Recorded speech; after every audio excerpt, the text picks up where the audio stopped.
Aujourd'hui, on est réunis pour faire le procès du Papé. Évidemment, c'est une des œuvres les plus célèbres de Marcel Pagnol. Et quel meilleur endroit que la cour d'appel? Je suis César Soubeyran, dit le Papé. Je suis aujourd'hui jugé devant le tribunal d'Aix-en-Provence.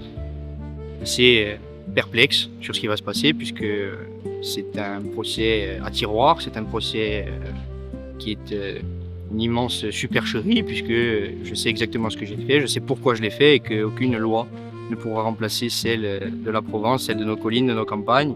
Et je me justifierai par tous les moyens devant ce tribunal. Monsieur Batoni, Monsieur le Président, Madame, Monsieur du jury, mes chers confrères chargés des critiques et contre-critiques, chers amis, j'ai été chargé de faire l'exorde de ce procès et comme dans les vieux temps antiques, celui qui était chargé de faire l'exorde s'avançait vers le public. C'est donc ce que je fais cet après-midi. L'intelligence artificielle dans l'exercice professionnel de l'avocat. Non, j'ai dû faire une erreur, veuillez m'excuser. Faire le procès du vieux César Soubeyran, alias le Papé, quelle drôle d'idée! En effet, traduire un vieil homme devant la justice, des années après, alors qu'il a subi le pire châtiment que l'on puisse connaître, perdre son fils par sa faute, son neveu par sa faute également, et sa petite fille qu'il ne pourra chérir. Triste sort, déjà. Alors, reste peut-être l'idée de vouloir trouver la rédemption à celui par lequel le scandale est arrivé. Vous aurez compris que nous sommes très impatients de connaître le verdict de ce procès. Nous aurons tous noté le sous-titre « Au nom de la terre ». C'est un indice pour essayer de comprendre comment vont être menés les débats. Toutefois, vous connaissez le goût des anciens pour les révélations tragiques, voire tragicomiques, plutôt qu'environnementales, plus modernes sans doute. En ce sens, n'omettez pas de vous expliquer sur le fond de cette affaire qui est une histoire vraie, qui a été chantée à Marcel Pagnol il y a bien longtemps et qui a pris corps dans un village et des collines non loin d'Aubagne, berceau de son enfance et donc de notre enfance. J'ai eu la chance, enfant, de croiser ce grand homme et je suis sûr qu'il aurait apprécié vous voir vous démener sur une de ses plus belles œuvres.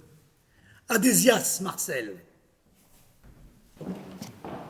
Merci. Le procès peut commencer. Merci. Silence. Nous allons commencer par la motion de partie.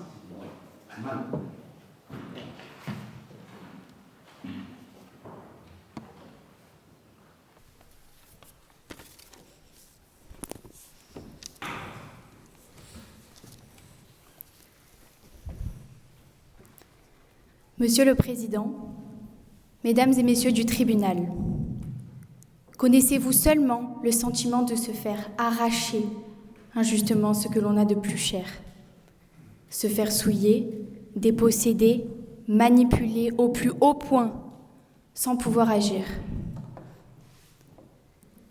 Il n'y a aucune fatalité dans cette histoire, seulement des hommes et les choix qu'ils ont faits. Je me tiens devant vous aujourd'hui pour rétablir son importance à la vie de mon père, minimisée de tous, oubliée trop vite, pour que vous puissiez comprendre, à défaut de l'avoir vécu dans votre chair, la haine, la douleur et le sentiment d'injustice qui ne cesseront jamais de me hanter. Mon histoire, c'est celle d'une descente aux enfers. Quand mon oncle est mort, il nous a légué la Bastide des Romarins. Mon père y a vu une opportunité de créer son univers, tel qu'il l'a toujours rêvé, nous faire vivre confortablement. Ces projets commençaient à se réaliser, car oui, sans l'intervention de cet homme, il aurait réussi. Il était malin, ingénieux, brillant, savant, passionné. Il me lisait les étoiles le soir, assis sur le muret de la Bastide. Il me disait que Chaque constellation porte une histoire et que la nôtre ne faisait que commencer. Nous ne savions pas encore que cette histoire déjà se refermait sur nous. Mon père était un bossu, dévisagé par tous, humilié sans cesse devant ma mère et moi au village. Il n'était pas perçu comme un homme, mais comme un obstacle. Vous pourriez penser que nous venions d'un pays lointain, que nos trop grandes différences étaient à l'origine de leur rejet. Il n'en est rien. Leur intolérance ne dépassait guère les frontières de la Provence et celles de leur superstition. Il vous dira que je viens de Crespin, comme si ce village, pourtant si proche, relevait déjà d'un autre monde. Je suis née dans les collines, tout comme César Soubeyran. Ma première grande peine, en vérité, ce fut celle de ne pas comprendre. De ne pas comprendre qu'on ne puisse pas admirer mon père comme je le faisais. Il me portait avec douleur sur sa bosse comme sur un trône, et j'étais fière d'être la fille du bossu. Monsieur le Président, tout le village savait, et tout le village se taisait. Tout cela sous l'emprise d'un seul nom, Soubeyran. César Soubeyran et Hugolin avaient connaissance depuis le début de la précieuse source qui traversait notre terrain. Leur cruauté ne les a pas seulement conduits à boucher cette source, mais ils ont manipulé ma famille. Ils se sont rapprochés de mon père, qui ne cherchait naïvement qu'à se faire des amis pour mieux le détruire. Hugolin mangeait gracieusement, nourri par notre générosité. Tels deux veuves noires tissant méticuleusement leur toile, ils ont lentement regardé leur proie dépérir, traverser des épisodes de lourdes canicules, de sirocco, sans jamais renoncer, ni même tendre la main. Ces deux hommes ont assisté à notre déchéance physique et morale. Ce n'est pas l'explosion qui a tué mon père. C'est ce long chemin funeste que lui a dessiné César Soubeyran. J'ai vu du haut de mes 8 ans mon père hurler de douleur, invoquer le ciel, le suppliant à genoux, pleurant, de lui rendre seulement quelques gouttes d'eau. Une eau qui gisait à ce moment même sous ses pieds. Cet homme a sacrifié mon père pour des œillets.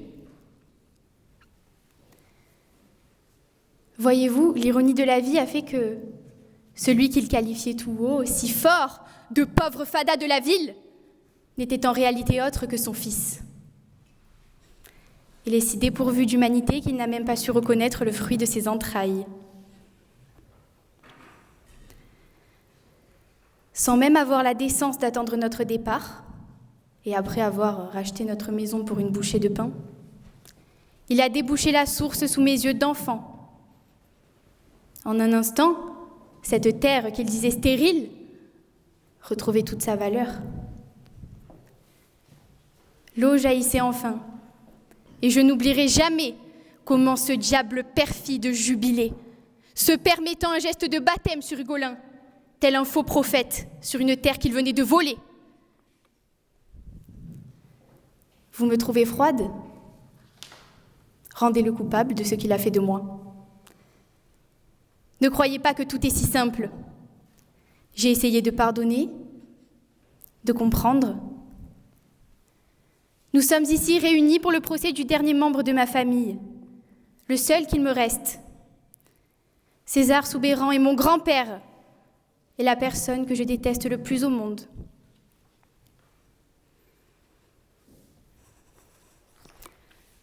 Oui, aujourd'hui vous remettrez peut-être en question la portée de ce procès contre ce vieux personnage qui a finalement déjà tout perdu.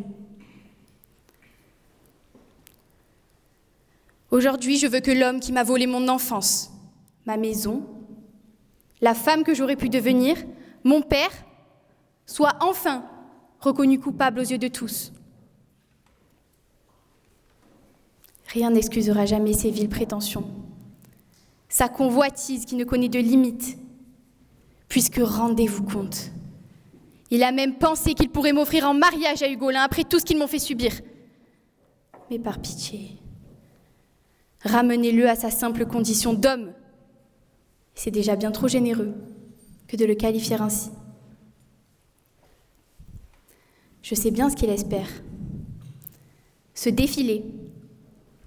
Il vise la mort pour y trouver apaisement et tenter d'attiser notre pitié. Mais à l'âge avancé qui est le sien, la mort n'est que pure délivrance, fuite et lâcheté.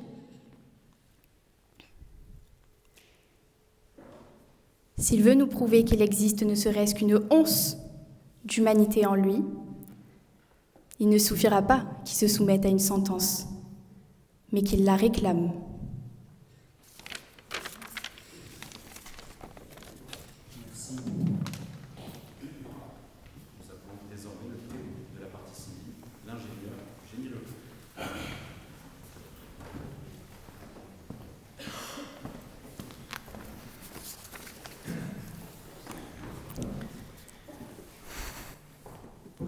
Monsieur le Président, Mesdames et Messieurs les assesseurs, maîtres, je suis ingénieur en chef du génie rural, des eaux et des forêts, affecté à la direction départementale des Bouches-du-Rhône de l'agriculture. J'ai été commis par ordonnance du juge d'instruction en date du 14 mars aux fins d'établir les conditions hydrogéologiques ayant prévalu sur la propriété dite des Romarins, cadastrée section B, parcelles 112 à 117, commune des Bastides-Blanches, et d'en évaluer les conséquences sur l'exploitation agricole conduite par feu M. Jean Cadoret. Mon rapport, versé au dossier sous la cote pièce civile numéro 7, comporte 82 pages, 11 annexes et 3 relevés cartographiques au 1/5 millième. Je me bornerai ici à en exposer les conditions et les conclusions essentielles. Mes missions ont été les suivantes. Premièrement, établir la nature et les caractéristiques de la ressource en eau attachée à la propriété dite des Romarins. Deuxièmement, déterminer les conditions dans lesquelles cette ressource a cessé d'être disponible. Troisièmement, évaluer les conséquences de cette indisponibilité sur l'exploitation conduite par M. Jean Cadoret. Quatrièmement, établir le lien entre ces conséquences et le décès survenu. Je les ai remplis dans cet ordre, mon rapport en rend compte dans le même ordre. Premier point, la ressource en eau. La propriété des Romarins est implantée sur un massif calcaire de type karstique.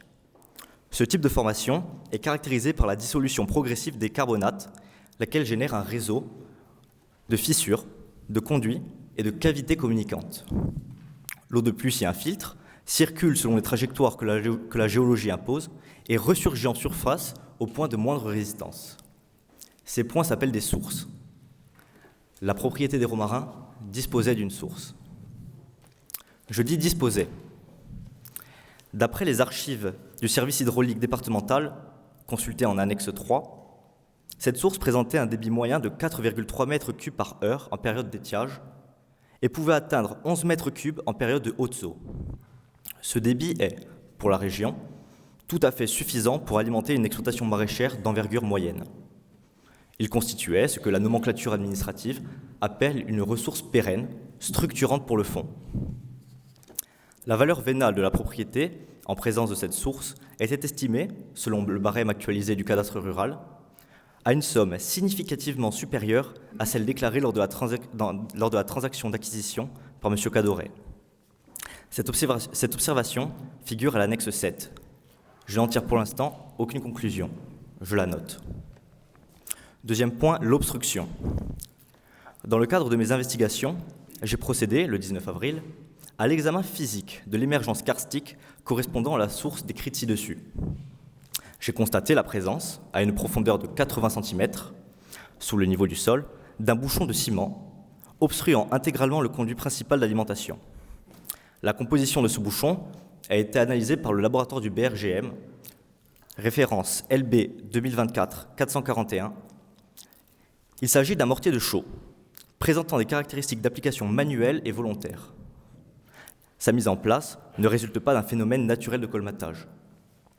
Les phénomènes naturels de colmatage ne génèrent pas de géométrie cylindrique régulière. Ils ne présentent pas non plus de traces d'outils. Ce bouchon présentait des traces d'outils. La datation, par analyse isotopique de carbonation de surface, situe la pose de cet obstructeur à une période antérieure à l'acquisition de la propriété par M. Cadoret. L'intervalle de confiance est de plus ou moins 6 mois. Ce résultat est reproduit en annexe 9. Je note, sans commentaire supplémentaire, que la pose est donc intervenue alors que M. Cadoret n'était pas encore propriétaire du fonds. Troisième point, les conséquences agronomiques. En l'absence de la source, M. Cadoret a été contraint de recourir à une alimentation en eau par voie pluviale et par transport manuel depuis des points d'eau distants. Les relevés pluviométriques de la station d'Aubagne, pour la période considérée, indiquent un déficit hydrique cumulé de 62% par rapport aux normales saisonnières. Les cultures mises en place, courgettes, melons, lapins angora, présentent des besoins hydriques incompatibles avec les ressources disponibles dans cet état de fait. Les témoignages recueillis et les photographies versées au dossier attestent que M. Cadoret a compensé ce déficit par une augmentation substantielle du temps de travail physique, incluant notamment le transport répété de charges lourdes sur des dénivelés significatifs, dans des conditions thermiques estivales que je qualifierais dans le registre clinique qui est le mien de défavorables. Où voulez-vous en venir exactement, s'il vous plaît? Monsieur le Président, vous me demandez où je veux en venir. C'est une question légitime, à laquelle je vais répondre avec précision. Je veux en venir au fait qu'un homme est mort de soif. Pas littéralement, je me suis mal exprimé, ce qui est rare dans mon métier. Permettez-moi de le reformuler avec plus de rigueur. Un homme a été placé dans une situation où la ressource en eau nécessaire à son activité lui a été soustraite, à son insu et avant son acquisition du bien. Cet homme a alors consacré l'intégralité de ses forces physiques à compenser artificiellement ce que la nature aurait dû lui fournir gratuitement. Il n'y est pas parvenu, il est mort. Voilà où je veux en venir. Maintenant, si vous me demandez pourquoi j'ai pris le temps que j'ai pris pour y parvenir, la réponse est également simple. Parce que dans ce prétoire, Monsieur le Président, il y a en face de moi un homme, Monsieur Soubeyran, dont l'avocate est compétente, et qui m'objectera, si je brûle les étapes, que la source aurait pu se tarir naturellement, que la géologie karstique est imprévisible, que la mort de M. Cadoret résulte d'un incident distant et sans lien. C'est pourquoi j'ai décrit le karst. C'est pourquoi j'ai cité les débits archivés. C'est pourquoi j'ai mentionné la géométrie cylindrique et les traces d'outils. Parce qu'un ingénieur qui dit « un homme est mort » ne dit rien. Il s'indigne. Et ça n'est pas mon rôle. Mon rôle est de vous remettre une chaîne dont chaque maillon est vérifié, daté et reproductible. Ce que j'ai fait. Dès lors, les faits mesurables sont les suivants. 1. La source existait. 2. La source a été bouchée. 3. Le bouchage est antérieur à l'installation de M. Cadoret. 4. M. Cadoret n'avait pas connaissance du bouchage, ce qui est établi par l'emplacement de l'obstructeur, invisible depuis la surface, non détectable sans excavation. 5. L'absence d'eau a rendu l'exploitation non viable dans des conditions normales d'effort humain. 6. Face à cet état de fait, M. Cadoret a décidé de faire sauter à la mine le rocher sur lequel, selon ses calculs, devait se trouver l'eau. 7. M. Cadoret a été tué par ce tir. Sous ce rocher se trouvait effectivement la source. Ses calculs étaient bons. Il est mort avant de s'en apercevoir. Entre le fait 2 et le fait 7, la chaîne causale est, dans le vocabulaire de ma discipline, continue, documentée et non interrompue par aucun événement extérieur que ce soit. Ce que cela signifie pour le droit pénal, ou ce que cela provoque dans le cœur des hommes, je l'ignore. Mon domaine de compétence, c'est l'eau. L'eau souterraine, les sources, les débits et leurs morts. Le reste est votre empire, pas le mien. Je reste à disposition du tribunal pour toute question technique. Je vous remercie.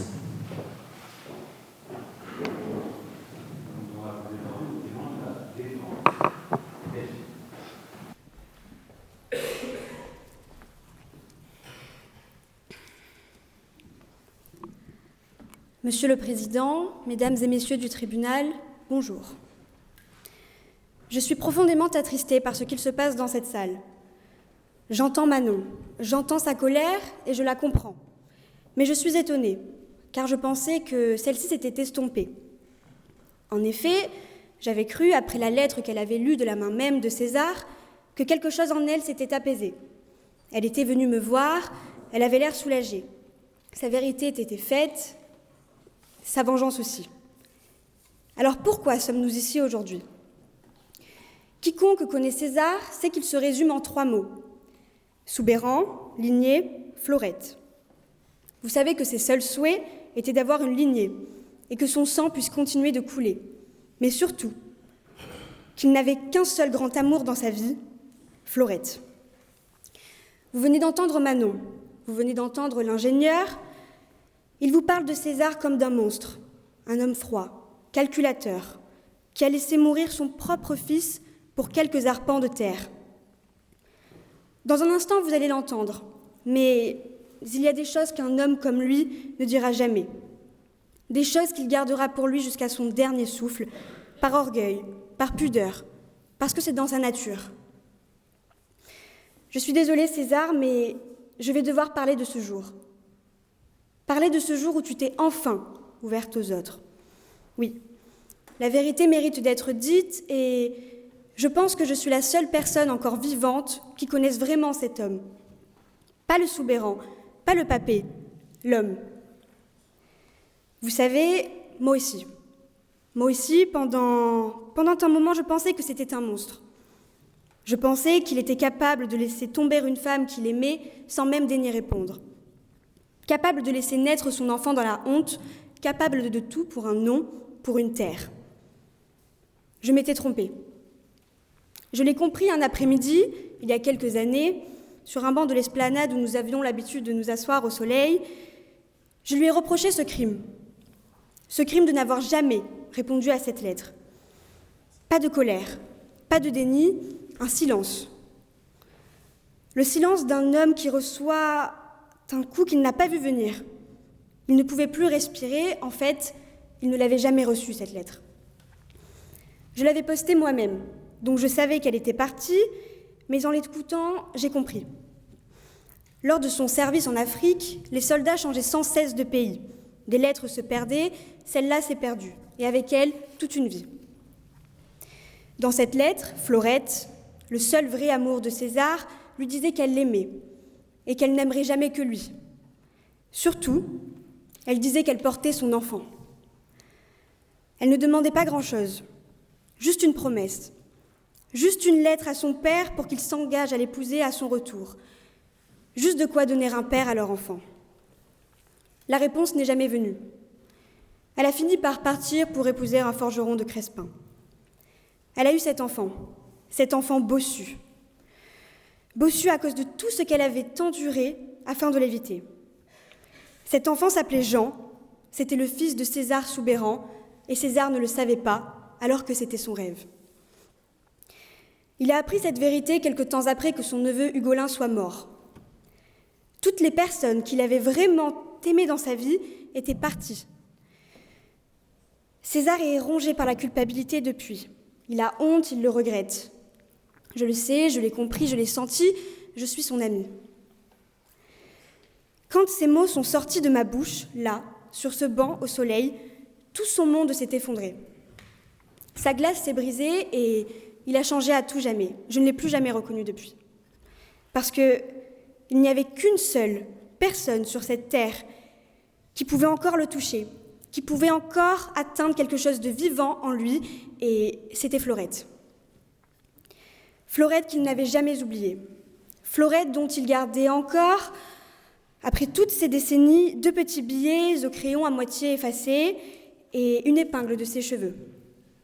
Cet homme que vous voyez, ce vieux soubéran au visage dur, a dormi pendant 60 ans avec une épingle à cheveux sous son oreiller.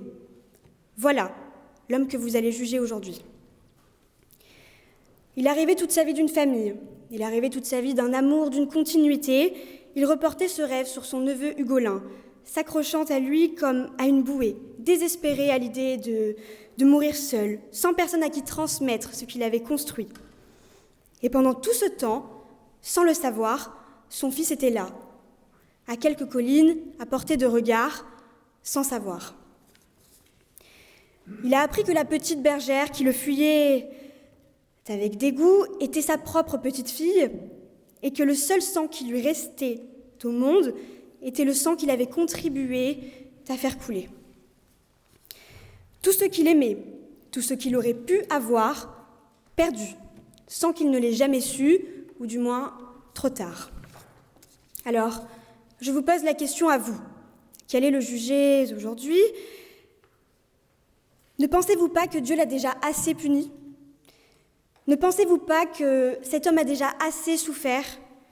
La justice a été faite, mesdames et messieurs, pas dans cette salle, mais dans la vie elle-même, qui lui a rendu les coups avec une précision que nulle condamnation humaine ne pourrait égaler.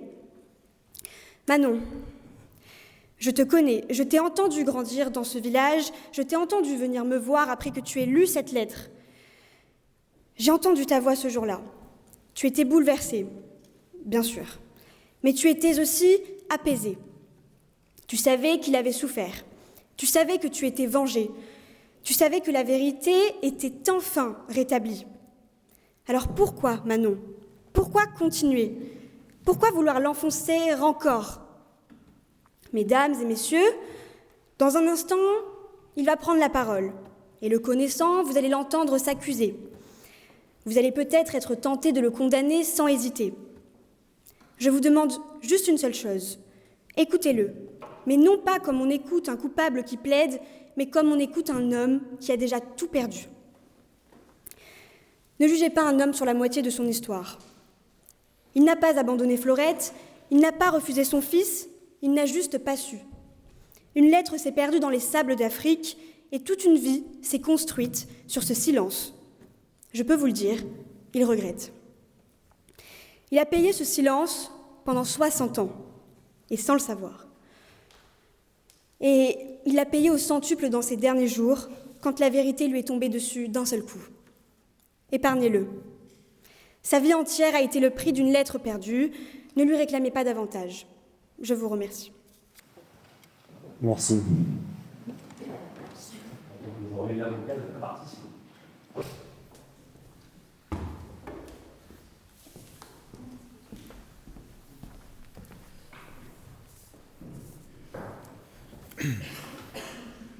Monsieur le Président, Mesdames et Messieurs les membres du tribunal, on ne s'oppose pas aux soubérans. Voici la maxime qui résonne dans les rues d'Aubagne, qui fait taire les habitants de Crespin, qui fait frémir la Provence entière. Voici la maxime qui s'est érigée en loi non écrite, en proverbe connu de tous. Voici la maxime qui a tué un homme. Contrairement à ce qu'on souhaiterait vous faire croire, contrairement à ce que ma consoeur ne manquera pas d'affirmer, les faits sont limpides. Ils sont simples, ils sont accablants. Un homme a bouché une source, l'autre est mort de soif. Nous ne sommes pas là pour juger la Provence, le Mistral ou la Garrigue, non. Nous ne sommes pas là non plus pour condamner une simple querelle de voisinage ou pour administrer une quelconque succession. Non, nous sommes ici pour juger M. César Soubéran. Alors certes, Mesdames et Messieurs les membres du tribunal, Monsieur le Président, vous êtes saisis d'un délit. Mais derrière la qualification retenue se cache une réalité que ce prétoire est peut-être trop étroit pour contenir. Donc si certains évoquent un délit, ce mot me semble cruellement insuffisant. Et cette juridiction l'est tout autant. Nous sommes donc ici pour juger M. Soubéran, nous sommes ici pour juger un crime. La défense affirmera, sans doute avec talent, qu'il ne mérite pas ce jugement. Elle vous soutiendra que M. Soubéran a déjà trop souffert, que cette affaire est bien plus complexe qu'il n'y paraît. Elle voudra vous ensorceler à coups d'émotion. Il faut comprendre l'homme, il faut comprendre l'époque. Elle tentera, en somme, de faire du bourreau une victime. Mais ne vous y trompez pas. Cette affaire est d'une simplicité biblique. Et c'est en cela qu'elle est impardonnable. Car la mort de Jean Cadoré n'a rien du hasard. Il s'agit là d'un crime. Un crime prémédité, froidement accompli par un homme qui, chaque jour, pouvait parler et qui, chaque jour, choisissait de se taire. Une préméditation qui se renouvelait chaque matin où l'aurore se levait sur ses œillets. Une préméditation qui se perpétrait chaque nuit où la lune éclairait la bastide des Romarins. Alors, on vous soutiendra peut-être, encore une fois, que M. Soubeyran n'a pas tué M. Cadoré, pas de ses propres mains en tout cas. C'est vrai, il a fait pire. Il a créé les conditions de sa mort et s'est assis là, à l'ombre des chardons et des oliviers, un fusil à ses côtés pour prétexter une chasse, et il contemplait son œuvre. Le législateur nomme cela une faute caractérisée. J'appelle cela de la cruauté. Mais peu importe les dénominations, les conditions sont réunies. M. Soubeyran, volontairement, par son fait, a mené Jean Cadoré à la mort. Et l'arme du crime, dans cette affaire, non, ce n'est pas un fusil. Il n'y a pas eu de revolver fumant, il n'y a pas eu d'arme blanche ensanglantée ou de scandale éclatant défrayant la chronique, non. Rien de tout cela. Ici, l'arme du crime, c'est la pierre, c'est le vent, c'est le soleil, ce sont les nuages, c'est la Provence. Mais Jean Cadoré n'a pas été tué par la Provence. Il a été tué par un homme qui s'en est servi comme complice. Et l'ignorance, mesdames et messieurs les membres du tribunal, monsieur le président, ne saurait nous être opposée. César Soubeyran savait. Il savait ce que vaut une source, comme il savait combien coûte son absence. Il savait à quel point un homme peut croire à sa terre, comme il savait comment lui faire perdre cette foi. Il savait, et il s'est tu. Pour reprendre les mots de l'accusé, pour peu que l'on en doutât encore, quand on a commencé d'étrangler le chat, il faut en finir. Une cruauté donc assumée, mais une cruauté répétée. Car il y a des crimes qui ne se commettent qu'une fois. César Soubeyran, lui, le commettait tous les jours. Et pourquoi ?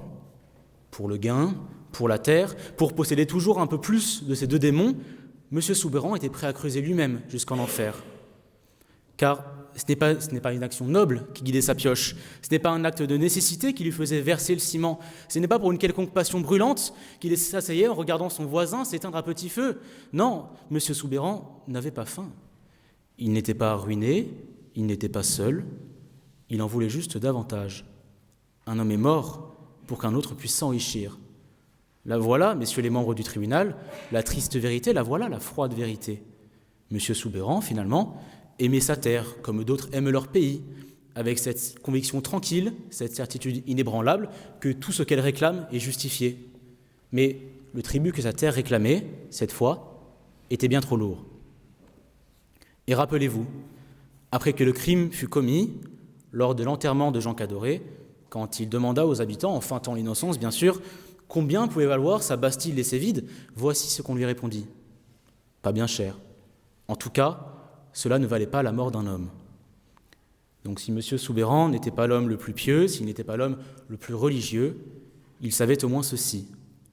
Convoiter le bien d'autrui est un péché, lui souterrer la vie pour s'en emparer est un crime. Et César Soubeyran a commis les deux. Cette affaire, donc, c'est la vie d'un homme, l'enfance d'une fille et l'avenir d'une famille d'un côté.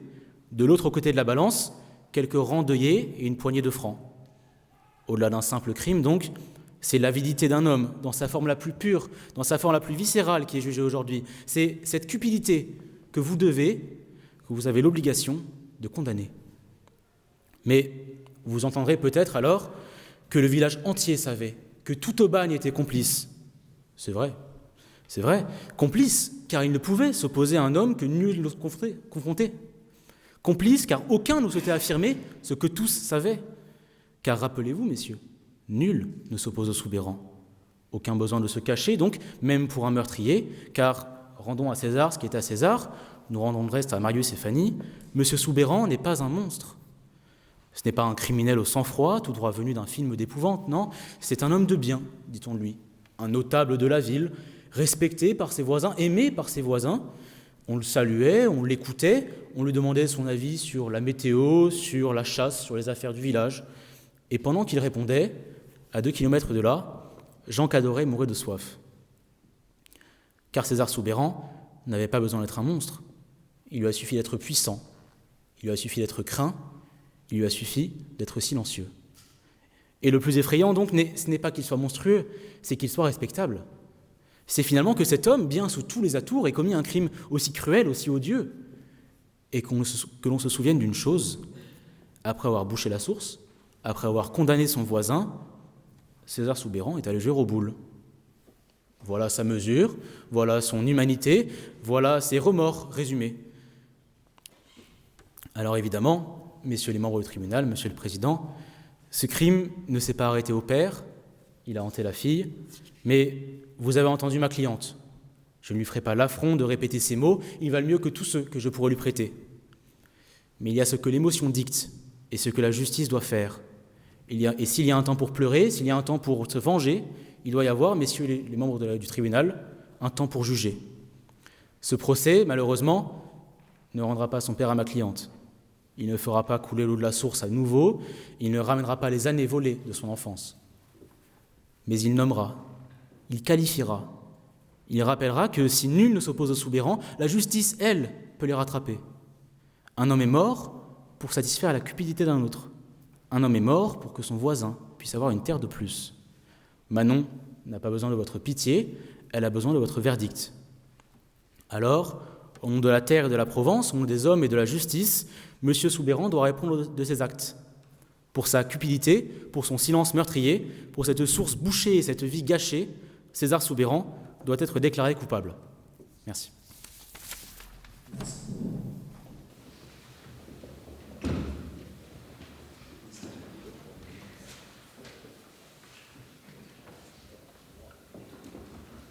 Il y a des inconnus que l'on traite en famille et de la famille qu'on traite en ennemi.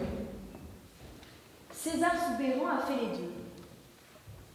Les liens du sang n'apportent point justification à tout, d'autant plus lorsqu'ils sont ignorés. C'est sur ces mots que j'introduis procureur de la République la sanglante tragédie qu'a fait subir César Soubeyran à celui qu'il pensait être son concurrent, mais qui n'était en réalité que son descendant. Monsieur le Président, Mesdames, Messieurs les membres du tribunal, aujourd'hui c'est le procès d'un assassin qui se tient face à vous, non celui d'un ignorant. Mais je ne suis pas ici pour vous émouvoir. Vous avez entendu Manon, sa colère parle pour elle. Vous avez entendu l'expert, ses faits parlent pour eux. Non, je suis ici pour nommer, car nommer est le premier acte de justice. Quand un crime n'est pas nommé, il reste un malheur, une fatalité, une histoire qu'on raconte au village en baissant la voix. Quand il est nommé, il devient ce qu'il est. Un acte que la loi interdit, que la société punit. Je commencerai donc par caractériser les faits qui sont reprochés au prévenu. Éléments matériels. Le droit pénal ne punit pas les pensées, mais les actes concrets, matériellement identifiables. À ce titre, l'article 121-1 du Code pénal dispose que nul n'est responsable que de son propre fait. Alors, M. Soubeyran aurait dû se douter qu'en envoyant son neveu chaque jour parfaire ses relations chez ses voisins, cela n'aurait pas suffi à l'innocenter. En effet, c'est de ses mains paysannes qu'il a bouché la source, de ces mêmes mains qu'il a bloqué avec d'innombrables pierres le passage de l'eau.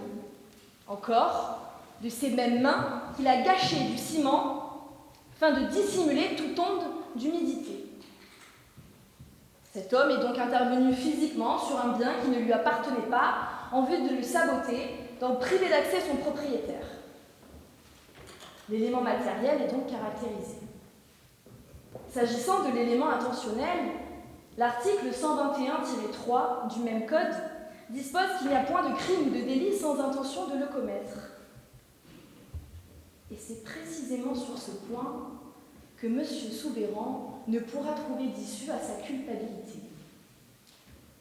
Car l'intention n'est pas un instant, C'est un choix répété, jour après jour, saison après saison. Mais alors, laisseriez-vous votre pauvre voisin se tuer à la tâche, tous les jours sans relâche, suer d'efforts à construire quelque chose qui existe déjà à quelques mètres de lui? Pire, seriez-vous assez fourbe pour vous réjouir du malheur d'un monsieur au point de le laisser périr à petit feu sous vos yeux? Eh bien, je présume que vous me répondriez que non. Pourquoi? Parce que vous êtes humain. Lui ne l'est pas. L'était-il lorsqu'il admirait le bossu effectuer des trajets aux côtés de son âne et sa femme pour remplir une pauvre citerne d'eau? Non. L'était-il lorsqu'il ordonnait à Hugolin de gâter la famille d'offrandes alors même qu'il comptait les tuer et racheter leur ferme? Non. L'était-il lorsqu'il priait le ciel qu'il ne pleuve pas et que les plantations de M. Jean périssent une par une? L'était-il lorsqu'il approuva la volonté d'Hugolin de marier la jolie Manon alors même qu'il avait tué son père? L'était-il pour faire subir à sa propre famille le sort que même les plus cruels des brigands ne se souhaiteraient pas encore? Non. Alors aujourd'hui, je n'ai pas de peine, et vous ne devriez pas en avoir non plus. Car il est du bien commun de condamner ce qui est condamnable et de rendre une justice digne de ce nom. Tous ces éléments, tels qu'ils soient, sont autant de justifications qui démontrent que le prévenu n'a éprouvé aucune once de regret après son acte et qu'il avait bien la volonté d'agir en ce sens. À la différence d'ailleurs de son neveu, qui, lorsqu'il revenait de chez ses voisins, éprouvait des sentiments de gêne, d'empathie, pour ces pauvres innocents qui n'avaient rien demandé. Mais lui, César, admirait la sulfureuse descente aux enfers de ce citadin avec une gaieté sans nom, se réjouissant de le voir s'épuiser alors même que ce dernier n'avait rien volé. L'élément intentionnel est donc omniprésent. Enfin, s'agissant de la causalité, elle suppose de démontrer un lien entre le comportement fautif et le dommage survenu. Bien, mesdames et messieurs, laissez-moi vous dire qu'il se trouve sous vos yeux, à savoir la mort de Jean Cadoré. En effet, c'est bien parce que M. Soubeyran a fait office de manœuvre frauduleuse en bouchant la source que ce pauvre Jean s'est tué à la tâche pour trouver de l'eau. Ses efforts l'ont conduit dans une fatigue, une usure extrême, ayant entraîné sa mort. L'expert vous l'a dit en ces termes, la chaîne causale est continue, documentée et non interrompue. Enfin, laissez-moi vous demander s'il était attaché à l'accusé une certaine légitimité successorale à obtenir cette source. Et laissez-moi dans le même temps vous répondre immédiatement qu'il n'en existait aucune. Aucune succession, aucun acte notarié attestant de ce droit. Mais alors, je me pose une question essentielle. Qu'est-ce qui a poussé M. Soubeyran à croire que cette source lui appartenait?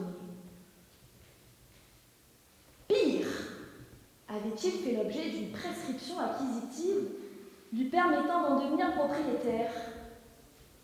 Rien de tout cela. Alors vous me diriez que ce dernier était puissant, qu'il possédait d'innombrables biens et de brillantes pièces d'or, mais cette puissance, qu'est-elle face au droit? En effet, je doute que ce dernier ne soit en capacité de faire face à un phénomène incontrable du droit des successions qui n'est autre que l'héritage. Jean était héritier, lui non.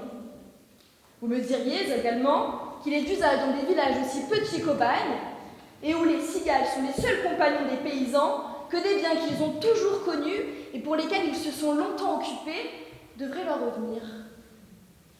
Mais alors, au prétexte que l'on viendrait de la ville et qu'il ne serait pas de notre habitude de savoir s'occuper d'une ferme et des plantations, il serait naturel de bafouer les droits légitimes d'un successeur, de contrer les barrières de la loi et de laisser les souverains perpétuer un système d'anarchie où la puissance et l'argent commandent les règles.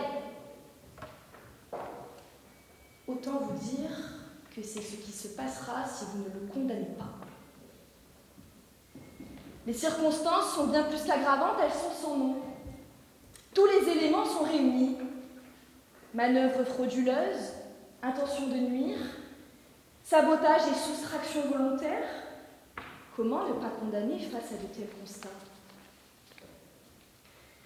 J'entends la défense arriver et me soumettre que sans doute le prévenu a souhaité se repentir dès lors qu'il a appris que Jean Cadoré n'était autre que son fils et qu'il a souhaité léguer à Manon tous ses biens. Mais parfois, les choses sont irrattrapables et la mort emporte avec elle tout le regret du monde. Des biens, mais seuls au monde. De l'or, mais malheureux. Une source, mais ignorant de sa vraie famille. À ce jour, je requiers une peine de 5 ans d'emprisonnement pour homicide involontaire contre M. César Soubeyran, pour avoir conduit par des manœuvres frauduleuses M. Jean Cadoré à la mort et avoir caché pendant de nombreuses années un bien lui appartenant. C'est au nom de tous que M. Soubeyran doit payer. Car, en sus du mal infligé à Jean Cadoré, c'est l'intérêt général qu'il défie. C'est lui qu'il piétine en agissant ainsi en toute impunité. Ce procès n'est pas celui d'une querelle de voisinage au milieu des collines. Non. C'est celui d'un homme qui a décidé que la vie d'un autre valait moins que ses œillets. En s'arrogeant le pouvoir de décider qui devait vivre ou échouer, M. Soubeyran s'est placé au-dessus des règles communes. Aujourd'hui est venu le temps de le soumettre aux exigences de la justice. On ne s'oppose pas au Soubeyran, mais la justice, elle, le peut. Elle le doit. Merci. L'avocat de la défense.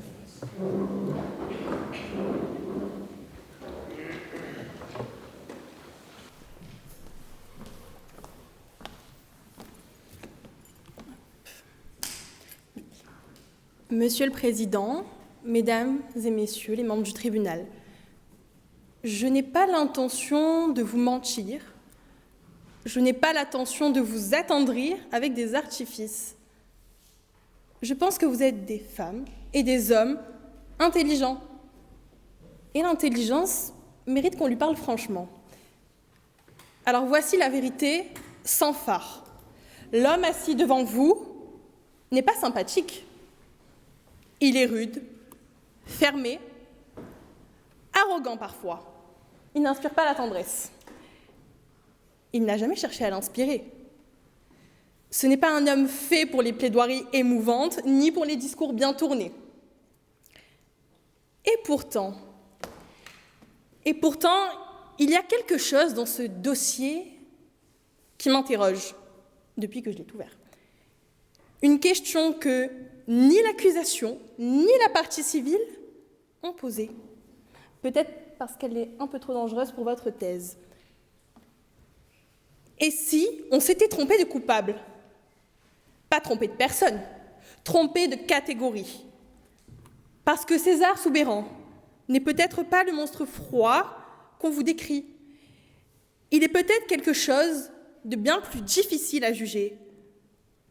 Oui, un homme qui a détruit sa propre vie sans le savoir, en croyant pour autant la construire.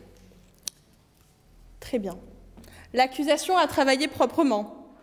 Elle a pris les faits, elle les a assemblés, elle en a fait une mécanique, mais je dirais presque une mécanique d'horreur. Un homme qui voulait la terre de Jean Cadoré, qui l'a refusée, qui a bouché la source et qui a regardé Jean mourir à la peine. Voilà la narration. Elle est cohérente, elle est très bien érigée, mais elle est incomplète. Elle est incomplète.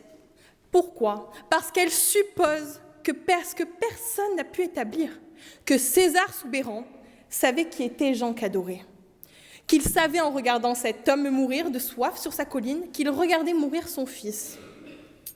Or, César Soubeyran ne le savait pas. Je ne l'affirme pas. La témoin le prouve. Elle est venue dans ce prétoire, elle a déposé sous serment et elle vous l'a dit. Le jour où elle a appris que César n'avait pas reçu la lettre de Florette, elle a vu quelque chose qu'elle n'avait jamais vu. Un homme qui s'effondre intérieurement, un homme qui perd le souffle. Attention, ce n'est pas de la comédie, pas du théâtre. Le silence d'un homme qui vient de comprendre qu'il a détruit sa propre chair sans le savoir. Ce silence-là, mesdames et messieurs, ne se joue pas à 80 ans, pas devant toute une salle, pas une seule témoin, pas sans aucun intérêt. Alors bien évidemment, je vais vous parler de cette fameuse lettre. Florette l'a décrit pendant l'absence de César. Elle lui disait qu'elle l'aimait, certes. Elle lui disait qu'elle portait son enfant, oui. Elle lui demandait une chose, une seule, écrire à son père pour s'engager à l'épouser, donner un nom à cet enfant. C'est simplement cela. Cette lettre a été postée. La témoin l'a postée elle-même. Elle peut l'attester. Cette lettre n'est jamais arrivée. Oui, on l'a dit. Les armées bougent. Oui, les régiments changent de position d'une semaine à l'autre. Le courrier peut se perdre. C'est une réalité de guerre que personne dans cette salle ici ne contestera. Très bien. Une lettre perdue. Et avec elle, Florette qui l'attend, qui désespère et qui part. Un enfant qui naît sans père. Un homme qui ne fait rien, et je dirais même 60 ans de vide. Très bien. L'accusation a-t-elle une réponse à cela ? Tout simplement, il n'y en a pas. On ne peut pas reprocher à un homme de ne pas avoir répondu à une lettre qu'il n'a pas lue. Et on ne peut pas le condamner pour avoir ignoré quelque chose qu'aucun être humain sur cette terre ne lui avait dit. Très bien. L'accusation vous dit « César Soubeyran a voulu la mort de Jean Cadoré ». Très bien, mais je vais vous poser la question inverse. Si César Soubeyran avait su, si ce matin-là, quand Jean est venu pour la première fois à Romarin, quelqu'un lui avait dit « César, cet homme est ton fils ». Alors, que serait-il passé ? Un homme dont l'unique obéissance dans la vie a été la lignée, un héritier, un nom qui continue, un homme prêt à tout, y compris à sacrifier son neveu pour que le sang Soubeyran ne s'éteigne pas. Cet homme-là, oui, cet homme obsessionnel, fermé, têtu, comme les pierres de Sagareg, en effet, n'aurait pas laissé Jean mourir de soif. Il l'aurait accueilli, peut-être maladroitement, très bien. Brutalement, oui, je vous le conçois. Mais il l'aurait accueilli. Vous le savez, je le sais, et l'accusation le sait aussi. C'est pour cela qu'elle ne se pose pas cette question. Alors, je ne vais pas vous parler de Manon avec un quelque ton, je dirais, condescendant. Sa douleur est réelle. Son père est mort, sa mère est morte. Elle a grandi seule sur une colline épuisée. Personne n'a le droit dans cette salle de minimiser cela. Cependant, moi je vais vous dire ce que Manon ne dit pas assez et ne dit pas clairement à cette barre. Manon a lu la lettre de César. Cette lettre dans laquelle il est allé pour la première fois de sa vie, tout ce qu'il avait enfermé depuis 60 ans. Sa honte, son regret, son amour pour Florette et sa découverte tardive, catastrophique, qu'il avait eu un fils. Après avoir lu cette lettre, Manon est venue voir la témoin.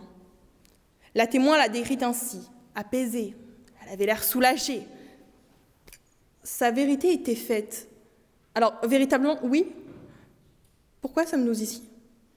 Qu'est-ce qu'une condamnation judiciaire apporterait à Manon que la vérité ne lui a pas déjà donné? Son père ne ressuscitera pas. La source ne coulera pas. Le nom de Jean ne sera pas rétabli par un verdict. Ce que Manon voulait, c'est être reconnue, être entendue. Savoir que César Soubeyran savait ce qu'il avait fait, même involontairement, et qu'il en souffrait.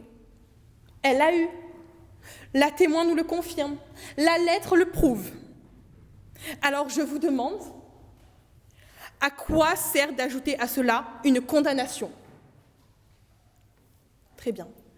Nous allons parler de quelque chose de concret. Le fameux objet. César Soubeyran, depuis que Florette est partie, dort avec une épingle à cheveux sous son oreiller, la sienne, et 2 petits billets au crayon à demi effacés par les années, 60 ans. Chaque nuit, dans ce mât froid de Provence, sous ce toit que personne d'autre que lui n'abrite.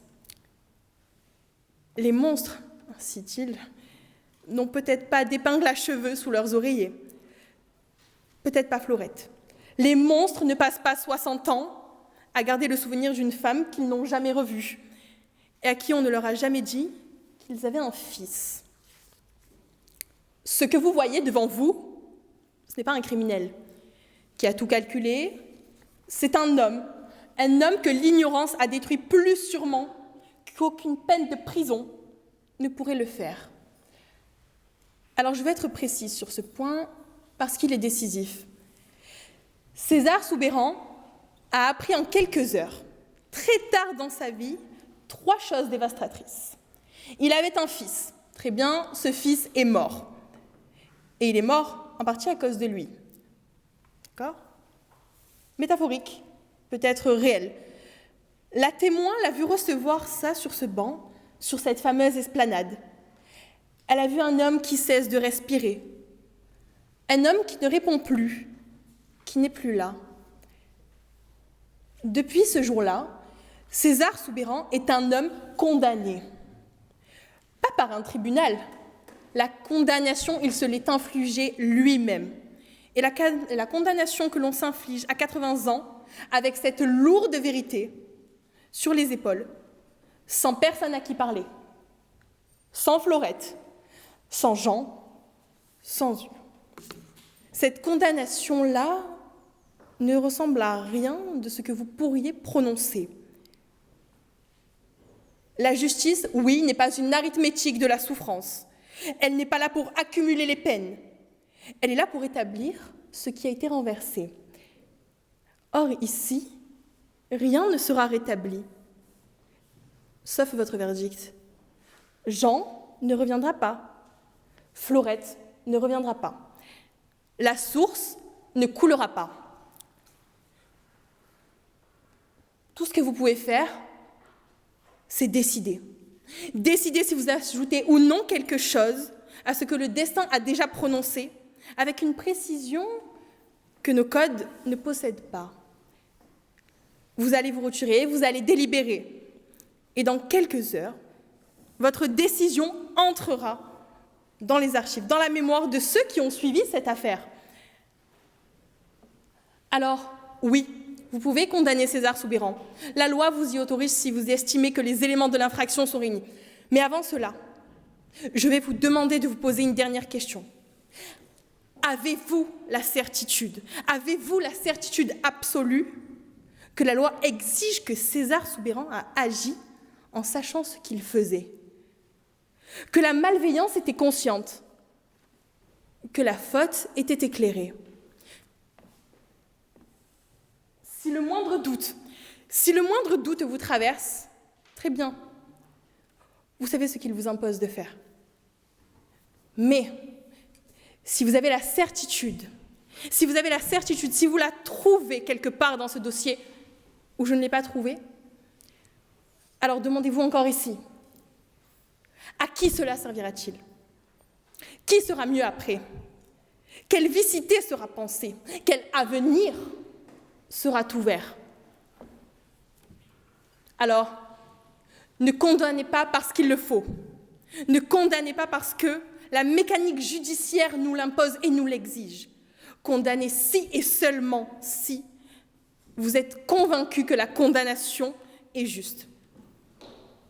Néanmoins, si vous n'en êtes pas convaincu, si un seul d'entre vous ne l'est pas, alors ne la prononcez pas. César Soubeyran n'a pas tué son fils. Il ne savait pas qu'il en avait un. Et ça, mesdames et messieurs, ça change tout. Je vous remercie. Merci. La parole est donnée à M. César Soubeyran, dit le Papé.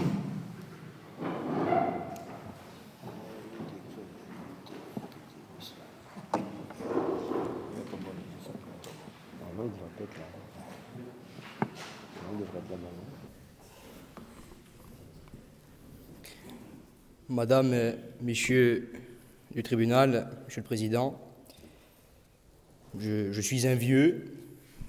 Mes mains ont travaillé la terre avant que certains d'entre vous ne naissent. Elles ont taillé la pierre, planté la vigne, porté les morts. Ces mains ont bâti. Et c'est pour cela que je suis ici aujourd'hui, parce que j'ai bâti et parce que j'ai voulu continuer à bâtir. Alors vous m'accusez, mais avant que vous ne parliez de crime, permettez-moi que je vous parle de quelque chose que tout le monde a semblé oublier aujourd'hui, que vos petits codes et vos petits raisonnements de petits juristes ont oublié aujourd'hui, mon nom, le nom des Soubeyran. Dans ces collines, ce nom a une valeur que nulle loi écrite ne mesurera jamais et n'a jamais su mesurer. Les Soubeyran ont défriché la garrigue quand il n'y avait rien d'autre ici que la pierre et le vent. Ils y ont fait venir l'eau, ils ont planté les premiers amandiers, ils y ont enterré leurs morts. Cela, génération après génération, mon père, son père et avant encore. Un nom, cela ne s'explique pas devant un tribunal, un nom, cela se défend, cela se protège, cela se transmet. Voilà ce que j'ai voulu faire, voilà ce qui m'a guidé. Hugolin, mon neveu, mon sang, le dernier des Soubeyran, avait un rêve. Les œillets, ces fleurs ridicules, nous dira-t-on. Mais moi, je voyais en ce rêve la continuité de tout ce que nous avions été. Je voyais l'avenir et je voyais mon nom survivre. Et pour que ce rêve existe, il nous fallait cette terre, la terre des Romarins. Alors, oui, nous avons bouché cette source. Je ne vais pas vous mentir, cela serait vous insulter et m'insulter moi-même davantage. Nous l'avons fait, Hugolin et moi, nous avons muré cette source dans le silence, nous avons muré cette source dans l'ombre, comme pour enfouir un secret que l'on croit pouvoir garder éternellement. Était-ce bien, était-ce mal? Vous me demandez de répondre à cette question, encore une fois, avec vos mots, avec vos lois, avec votre petit vocabulaire. Mais moi, César Soubeyran, à cette époque-là, je ne raisonnais pas ainsi. Je raisonnais comme un Soubeyran, comme un paysan de ces collines qui sait que cette terre n'appartient qu'à celui qui sait la prendre, la tenir et la garder. Cet homme qui est venu, Jean Cadoret, le bossu, n'était pas d'ici. Il venait de la ville, avec ses livres, avec ses idées de Parisien. Il ne savait pas ce qu'était cette terre. Il ne la méritait pas, enfin, c'est ce que je croyais. Et c'est ce que je me répétais chaque soir pour dormir. Je l'ai regardé travailler, je l'ai regardé se battre chaque jour sous le soleil, avec ses mules. Il avait une obstination, une noblesse presque. Là encore une fois, je me refusais de le voir et je m'interdisais de le voir. Alors il est mort, épuisé, brisé par la sécheresse et par le mensonge, et nous avons racheté sa terre pour presque rien, comme nous l'avions prévu. Victoire des Soubeyran, une de plus, la logique, ma logique, subsistait. Mais il existe une justice qui ne siège dans aucun tribunal. Une justice qui ne porte pas de robe, qui ne rend pas de verdict, qui ne frappe pas d'un marteau. Une justice silencieuse, lente et absolument implacable. Cette justice m'a rattrapé, car j'ai appris trop tard, beaucoup trop tard, qui était vraiment Jean Cadoret, le bossu. Il était le fils de Florette, Florette Camoin, la seule femme que je n'ai jamais aimée d'ailleurs. Nous étions promis l'un à l'autre, et puis la guerre m'a pris, j'ai rejoint l'Afrique, le Gabon m'attendait, et quand je suis revenu, elle était partie. Je n'ai pas su pourquoi, j'ai cru qu'elle m'avait oublié, j'ai cru qu'elle ne m'avait pas attendu. Elle m'avait attendu, elle avait attendu et elle portait mon enfant. Jean de Florette était mon fils. Mon fils que j'ai regardé mourir, que j'ai aidé à mourir, j'ai scellé la source qui aurait pu le sauver. J'ai tué mon fils sans le savoir. Voilà le crime, Monsieur le Président, voilà le vrai crime, pas celui que décrivent vos actes d'accusation avec leurs mots froids. Le vrai crime, c'est celui-là, et aucune loi humaine ne peut le nommer convenablement, parce qu'aucune loi humaine n'avait même imaginé qu'un homme puisse subir ce châtiment. Alors maintenant, vous allez délibérer, vous allez peser, vous allez peut-être me condamner, faites-le d'ailleurs si vous le devez. Prononcez votre peine, je l'accepterai, non pas parce que je la crois juste, mais parce que je crois qu'aucune peine n'est à la mesure de ce que je vis. Mais au fond, parce que cela n'a plus aucune importance. Vous pouvez m'envoyer en prison, me condamner aux travaux forcés, me prendre ce qui reste de ma dignité, de ma liberté, mais vous ne pouvez pas me condamner plus sévèrement que je l'ai été. Alors vous allez me relaxer.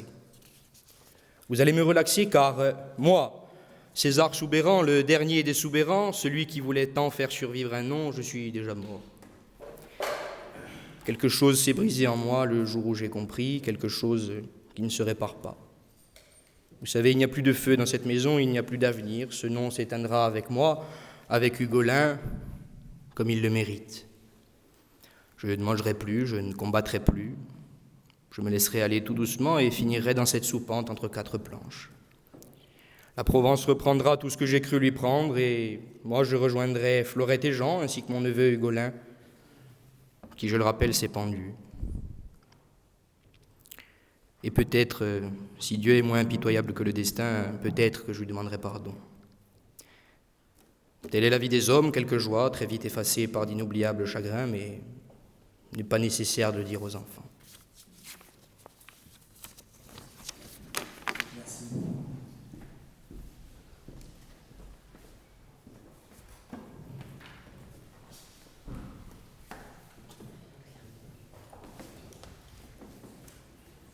Alors du coup, sans transition, la critique et la contre-critique.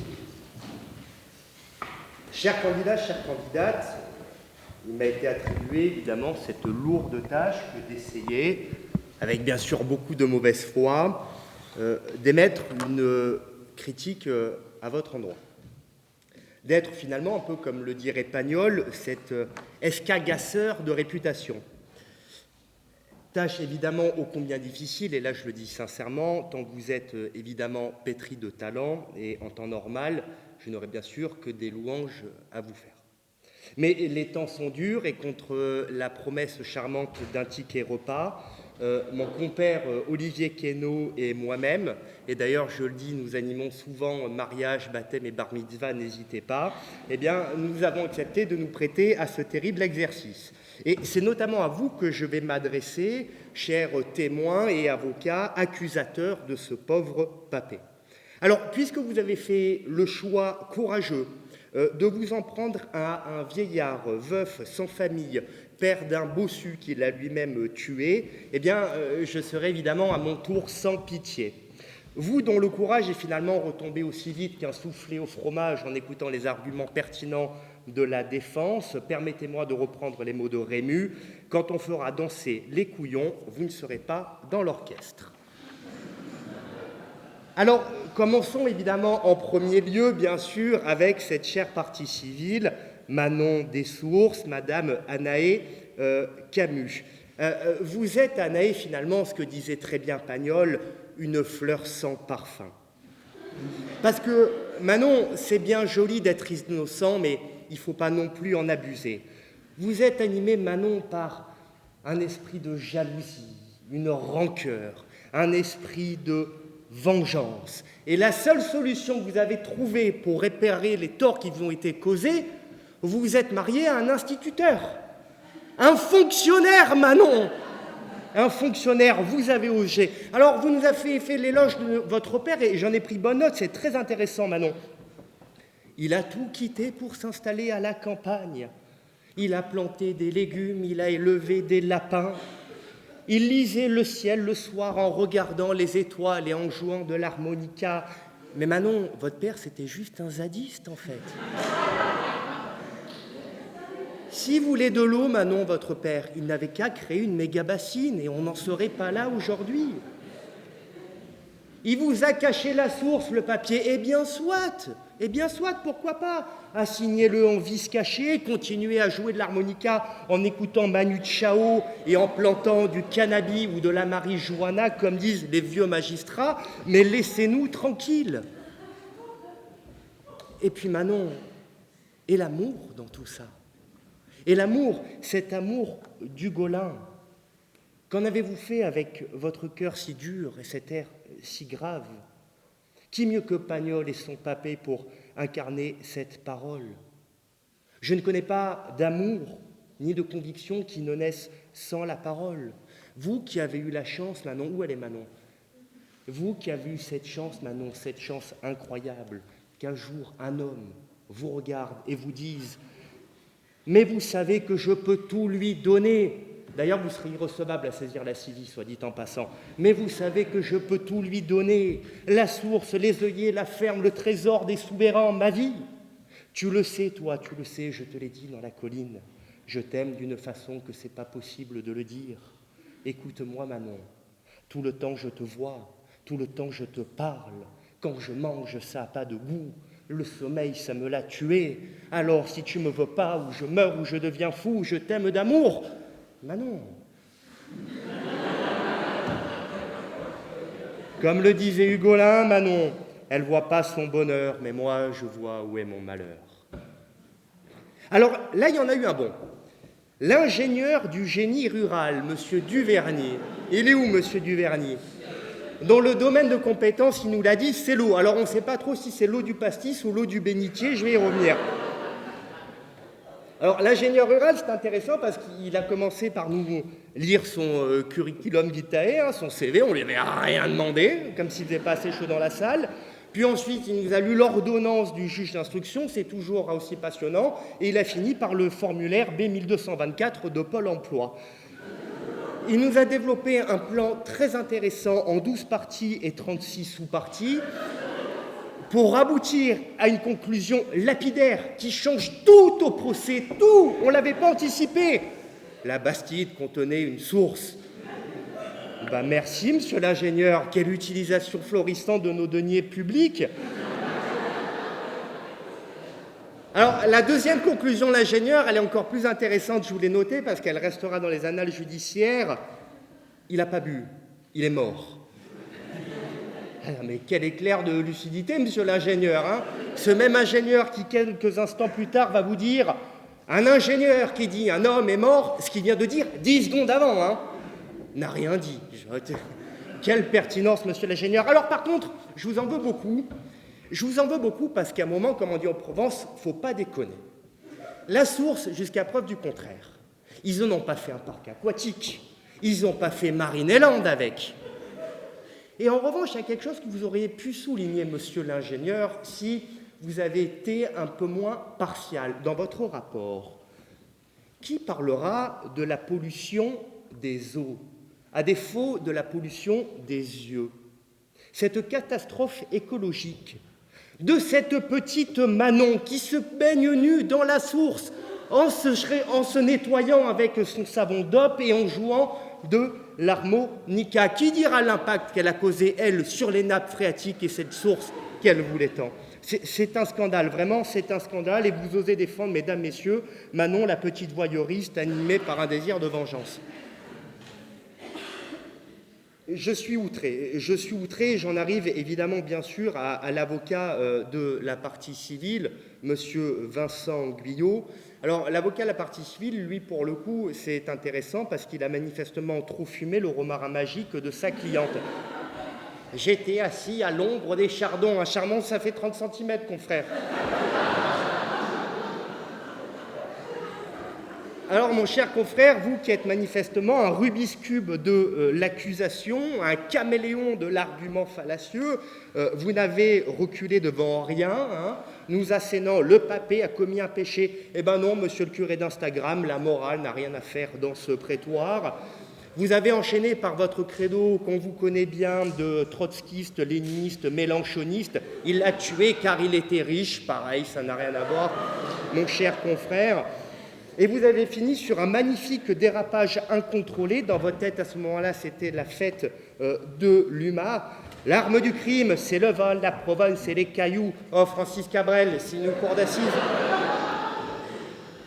Et j'oublierai évidemment ce fameux proverbe sur le chat auquel je n'ai absolument rien compris, qui étrangle son sac puis le mange. Moi, j'en ai un qui me plaît beaucoup, qui fait pipi contre le vent, se rince les dents. Alors, pour terminer, j'en arrive évidemment à Madame le procureur. Madame le procureur, vous avez bien sûr, et c'est évident, un talent qui est certain. Mais vous êtes une méchante personne, Madame le procureur, je dois vous le dire, en vous acharnant, comme vous l'avez fait, sur ce vieil homme. Je n'ai d'ailleurs pas compris votre propos liminaire dans lequel vous avez essayé d'opposer les descendants et les concurrents, comme si c'était incompatible, preuve en est la famille Delon. Ensuite, vous avez fait un espèce de mépris de classe absolument insupportable avec ses mains paysannes. Bah oui, il avait des mains paysannes, Madame le procureur. Quelle indignité, mais quelle indignité. Et vous osez dire ces mots devant le service public qui est en train de vous filmer, Madame le procureur. Vous nous dites, Madame le procureur, et là aussi, je suis désolé, ça m'a choqué, qu'il est mort d'avoir trop travaillé. Alors, je sais, Madame le procureur, que la mode est au revenu universel, mais tout de même, faisons quand même un petit effort pour préserver la valeur travail. Vous nous avez décrit ce petit village comme une espèce de Gotham City où seul vous, en Batwoman, pourrez venir sauver la morale publique, armé de votre création juridique horrible, d'escroquerie assassine en bande organisée. Madame le procureur, je me dois d'être transparent avec vous. Pagnol et son papé, en réalité, et c'est dommage que vous l'ignorez, ont déjà été condamnés. Et ils subissent, et je tenais à le dire, parce qu'il faut que nous en ayons conscience toutes et tous, ils subissent jour après jour, année après année, le pire des châtiments. D'une part, parce qu'ils ont été condamnés à errer dans les bouches des lycéens analphabètes, qui entendent sans les comprendre les mots escartefigue, pomme d'amour, peu cher et cafouche, avec des yeux gros comme des ronds de serviette. Mais aussi et surtout, pire encore, ils sont humiliés, année après année, dès que revient l'été, par des hordes de Parisiens en espadrille et en polo rose, qui, essayant d'imiter notre accent provençal comme des singes bègues, les citent à tout bout de champ sur les places du marché, où ils achètent de la charcuterie qui est aussi corse que je suis fils d'évêque, et des cigales en plâtre fabriquées en Chine. Alors non, non, Madame le procureur, vos réquisitions ne sont pas sérieuses. Et avec tout le respect que je vous dois, Madame le procureur, si vous étiez un santon, vous seriez le rallye de la crèche.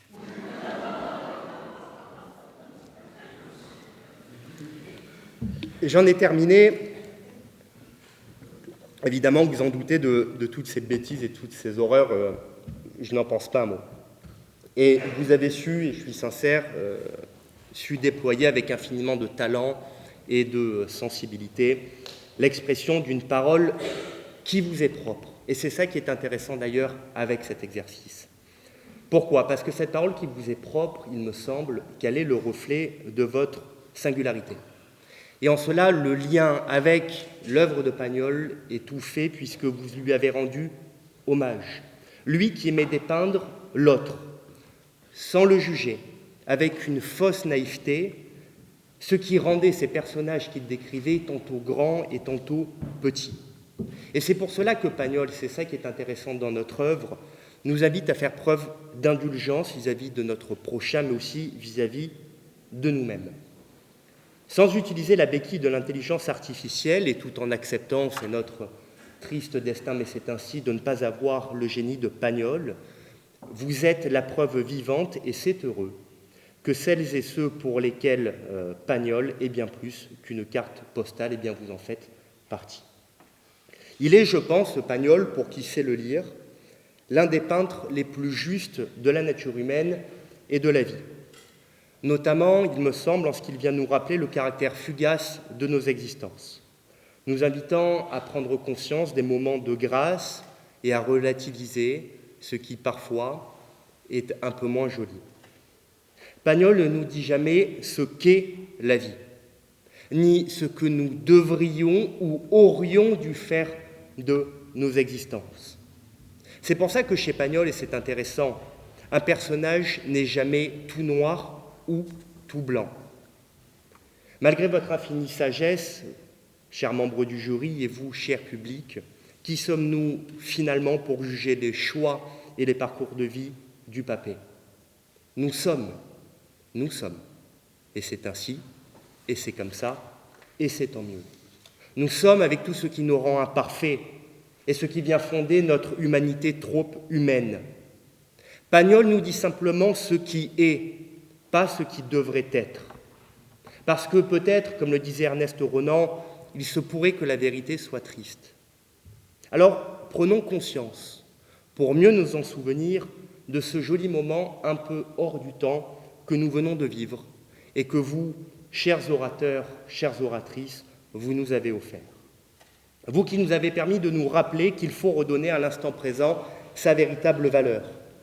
Parce que, comme le dit François Sureau, un rapport au temps qui nous permet de nous mettre enfin en règle avec le mystère du monde, celui que nous sentons si fort, un endroit dans cette vie ou dans l'autre, pour se réconcilier avec soi-même ou avec les autres, en acceptant que la joie et la douleur, le deuil ou l'amour, sont parfois guidés par l'arbitraire du hasard ou alors par nos choix, heureux ou malheureux. Un endroit où ni le souvenir du passé, ni la crainte ou le désir de l'avenir ne nous empêchent plus de voir le présent pour ce qu'il est, une oasis heureuse au milieu du désert du temps. Comme vous l'a dit tout à l'heure le papé à la fin de sa prise de parole, évidemment, gardons-nous d'oublier que le temps passe et fait tourner la roue de la vie comme l'eau celle des moulins. Telle est la vie des hommes. Quelques joies, trop vite effacées par d'inoubliables chagrins. Mais il n'est pas nécessaire de le dire aux enfants. Merci, la roue tourne. À Olivier Quéveux, s'il vous plaît. Bien, me voilà, une nouvelle fois, devant vous, un peu plus sénescent que l'année dernière, et encore plus radoteur, cela va de soi. D'ailleurs, je l'indique, je mesure à sa juste valeur l'honneur que vous me faites en me renouvelant, année après année, votre confiance, et je m'empourpre de l'estime que vous me portez en me confiant la noble et délicate tâche d'assurer la critique, la contre-critique, la critique complémentaire en réalité de cette brochette pétulante de jeunes talents dont la responsabilité me rend grave. Grave l'espace d'un instant seulement, hein, parce que être sérieux, ça va 5 minutes. Vous me voyez un peu hésitant, un peu transpirant devant vous, mais comme je vous l'ai indiqué, boursouflé de gratitude, même si nombre d'inconséquents parmi vous ne me connaissent pas encore et pourraient légitimement douter de ma capacité à assumer cette fonction de critique avec efficacité et superbe, cela va sans dire. Je souffre du syndrome de l'imposteur. Mais dissipons là tout malentendu éventuel. Je suis, et je le clame, d'une pitoyable incompétence pour ce faire. Mais je vous rassure également, mon suivi psychiatrique initié depuis de fortes années ne m'incite en rien et ne m'incapacite pas davantage si toutefois je suis, c'est ce qui m'a été indiqué, scrupuleusement le traitement ambulatoire qui m'a été imposé par une cohorte de pseudo-sachants tout autant tourmentés que je le suis par le désordre du monde. Je me permets tout de même un petit conseil aux organisateurs, conseil empreint de bon sens, le bon sens est à la mode. il va falloir impérativement songer à vous renouveler pour la prochaine édition. Non pas parce que Maître Daligo fatigue, hein, il est encore pour sa part plein de verve et de sève. D'ailleurs, vous avez vu comme il vient une nouvelle fois de flamboyer. Non, non, parce que le ressasseur que je suis commence à se lasser de s'entendre pérorer. À bon entendeur. Bref, l'excellent ami Baptiste et moi-même avons été dûment mandatés pour vous tourmenter, et il l'a fait à l'instant avec son talent habituel. Sans masque mondain, sans sourire contrefait, sans bienveillance gomivesque, bien évidemment. Et nous avons beaucoup de plaisir à le faire, on prend goût au sadisme finalement. Nous nous délectons à vous savoir attendre de notre part, il en reste 4 d'entre vous, le cœur battant, au choix quelques saloperies subtiles et vachardes, ou tout au contraire des pamphlets laudatifs. Mais je vous fais une confidence, ça arrive bien plus rarement. Il nous est demandé, mais permettez-moi d'ouvrir une brève parenthèse, j'avais indiqué que je poserai la question à mon voisin de gauche, il nous est demandé d'intervenir, que dis-je, d'opérer au sein de votre clinique du droit des affaires. Bon, l'appellation d'origine contrôlée m'a toujours interpellé et ça ne cesse encore de m'interroger, je dois bien l'avouer. Il va falloir qu'un jour on puisse tenter de m'expliquer pourquoi, diantre, cette dénomination si singulière. Si votre clinique est un laboratoire d'idées, c'est a priori ce que c'est, alors vos bureaux magnifiques, au demeurant, je les ai visités, ne sont-ils en définitive que des paillasses pour savants un peu fous? L'écurie Bruseau-Dubuc, en sa qualité de laboratoire du droit, en réalité, n'est-il pas finalement qu'un ersatz de Big Pharma qui aurait voulu nous génocider avec ses vaccins obligatoires et qui produit sans tarir une belle lignée de bêtes à concours surdopées? Mais qui dit clinique dit potentiellement effusion de sang ou adversaire en charpie, et je n'ai rien vu de cela aujourd'hui. Pour parachever le sujet, on est quand même inéluctablement amené à se poser la question, au sein de cette clique, pardon, le lapsus est révélateur, cette clinique, qui sont les soignants et qui sont les patients? J'ai bien ma petite idée, mais je me la réserve. Trêve de digression, je vais revenir à nos chèvres de Pagnol. Je ne vous vise pas du tout, hein, je parle du roman exclusivement. Et dans un instant, je vais me livrer à un scrupuleux inventaire des différents intervenants du jour et les passer un à un en revue. Alors dans l'ordre, c'est au tour d'Andrea, Cyprien, Julia et Sabrina. J'ai bon? Je crois que c'est cela. Mais avant, je tenais en toute simplicité à vous féliciter. À travers ce tableau, plus vivant que nature, vous avez tous, les uns comme les autres, su dépoussiérer ce monument du patrimoine national, éminemment provençal, certes, mais dont j'aime à penser que chacun des Français, quelle que soit sa région d'appartenance, soit parvenu à se l'approprier. Marcel pourrait tout à fait être alsacien et Pagnol breton. Je vous laisse la maturer. Ça vient, normalement le temps de réflexion synaptique est à peu près de secondes. Félicitations à tous. Vos dialogues furent agiles, vos saillies bondissantes, vos tirades époustouflantes et votre jeu d'acteur digne des meilleures séries Netflix. Je n'ai pas le compliment facile, croyez-moi, mais parce qu'il y a un mais, le cabotin que je suis doit séparer l'homme de l'orateur, et une fois ces civilités d'usage énoncées, il nous faut bien entrer dans le vif des sujets. Et commençons par Andrea, qui fut témoin de la défense.